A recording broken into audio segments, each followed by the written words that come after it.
Hi everybody, welcome back to my baby channel. I'm going to talk about babies some today a little bit. First of all, I want to say this is just my sixth video, and they're getting a little bit less hard, but I need lots and lots of practice and lots of help. And Morgan over at Torres Family Living has been really helping me. She's got her channel over there in Texas, and she has a little boy, and she's married to Cruz. I hope I got his name right. I think she calls him CJ sometimes, but maybe that's her son. I'm sorry, Morgan. I'm terrible with names. Got yours, though. So anyway, she gently has nudged me, like weekly, since I first met her on YouTube, because I loved her channel, and she's a great cook, and she's a motivation when it comes to cleaning house, for sure. She gets her done.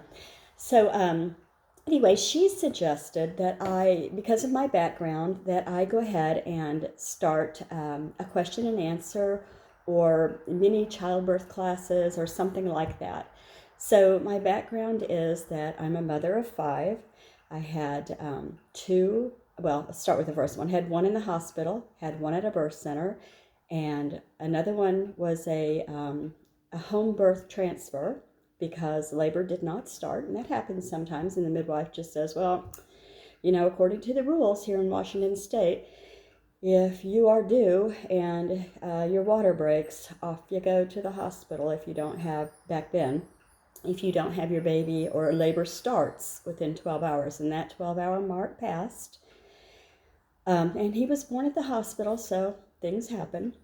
And the next two were at home on purpose with a licensed midwife, two different ones, both retired now. It's a hard job to be a midwife. It's really hard. You're going to hear my poodles in the background. They are ever at the ready, waiting for some bunny or deer or something to walk by. I live out in the sticks.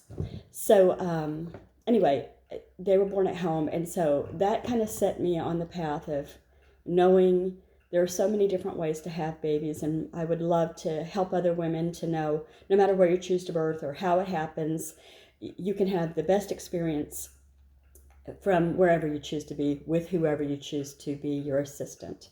One of my least favorite terms is how would I put that? My care provider won't allow me.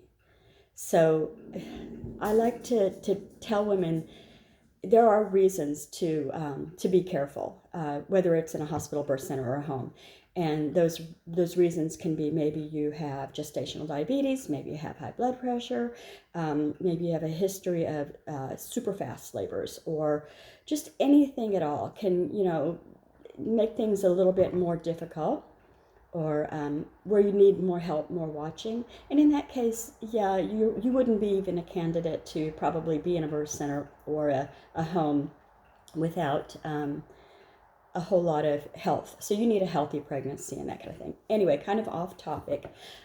So I went ahead and I became a doula first, a postpartum doula actually first.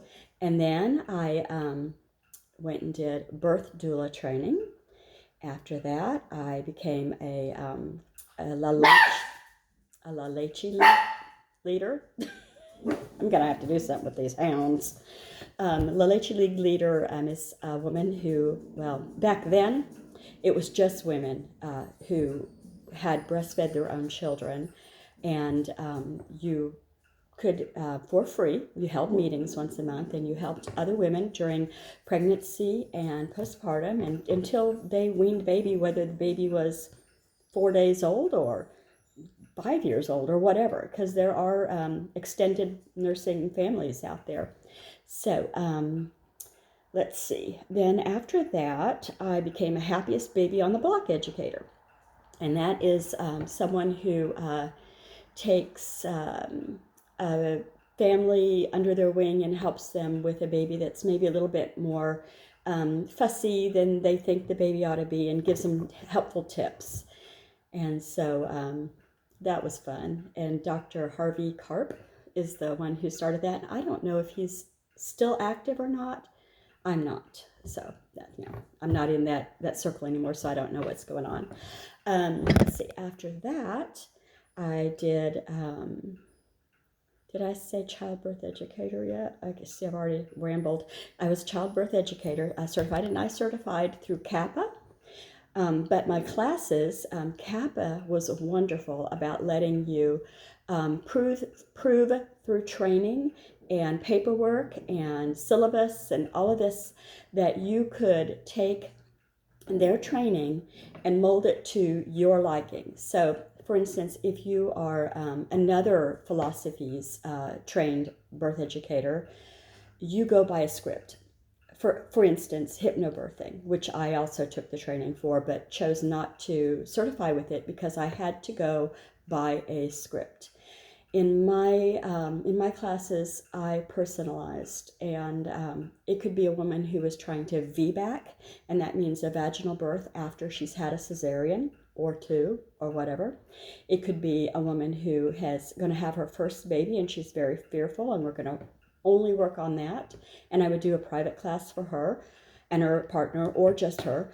There are lots and lots of variables, and it's so hard to say here's a cookie cutter class for every single person. So after that, let's see, what did I do?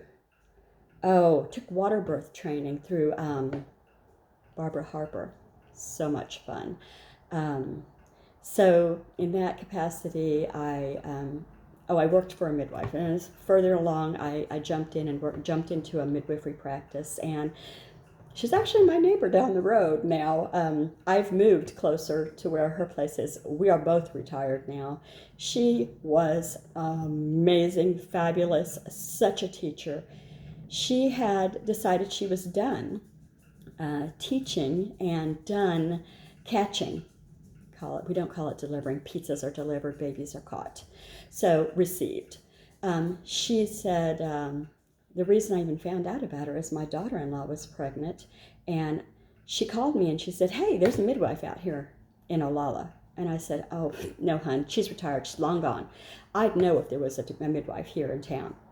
And she said, well, do you know her name? And she gave me her name. And I said, I've never heard of that. What's her number? So I called her. And she offered to meet me for lunch, and we sat and talked for 3 hours. We're both from Oklahoma.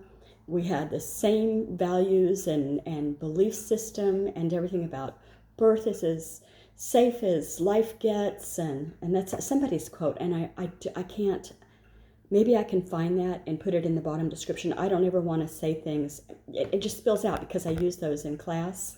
But that is a quote from someone who is much more in it than I am. Anyway, we didn't part ways for years. We attended a lot of births together, home births. And then I became board of directors member, community outreach, and educator for local birth center, which is closed now. So, Port Orchard really needs another birth center. They really do. And hopefully someday one of the younger midwives will come along and she will open it. A family's living in that house now. Open it different, close by. We do have here in Kitsap County another birth center, but it's 45 minutes-ish away from me here in Olalla. So anyway, I think that's about it. So that's kind of my background, and I love pregnancy, labor and delivery, labor and birth, whatever you want to call it, hospital, center, or home, and I will take questions, and I will, come online. I'm going to try to do it once a week. If it even gets off the ground, it may not. And I could talk about birth for hours, and I don't want to bore anybody. But I have some supplies to show. I've got handy dandy placenta puppet over here somewhere. I don't know where I put that. I can show you the anatomy and physiology and all of this. I've also got a puppet. Yeah. So, When you teach breastfeeding classes, you want to use a puppet, not your own, right? So, I have a specific email address for these questions so that you don't have to put them here. They can be private, and I won't share your name. I won't ever share your last name, but I won't share your first name even unless you specifically tell me in the email if you want me to use your name, and maybe your YouTube channel name, however you want me to do that. So that email address, I'll link it down below. I'm just learning to say stuff like that. It's so funny to me. It's Kendra, Kendra, Kendra at fullofjoy.com. So, that's it. And I sure hope I just got that right, that address, because I haven't used it yet, but I do have it. So I'm going to check. You better check too before you try to send that information. So I'm just sitting here today waiting on Storm Watch. Let me flip you around. Let's just go to the door. We're supposed to have a pretty good windstorm. And they said to be here at 9, and here it is 11:15. So I don't know if it's really going to happen or not. But if these winds start, those trees really dance. Yeah. Summer, she's gone. Anyway, if you feel like you have a question, please, please, please let me know. I would love to do this. And like, subscribe. What else can you do? Like, subscribe, comment. Yes, comment anytime. I'll comment right back. I'm desperate. I'm new. Have a great day and find some joy. Bye.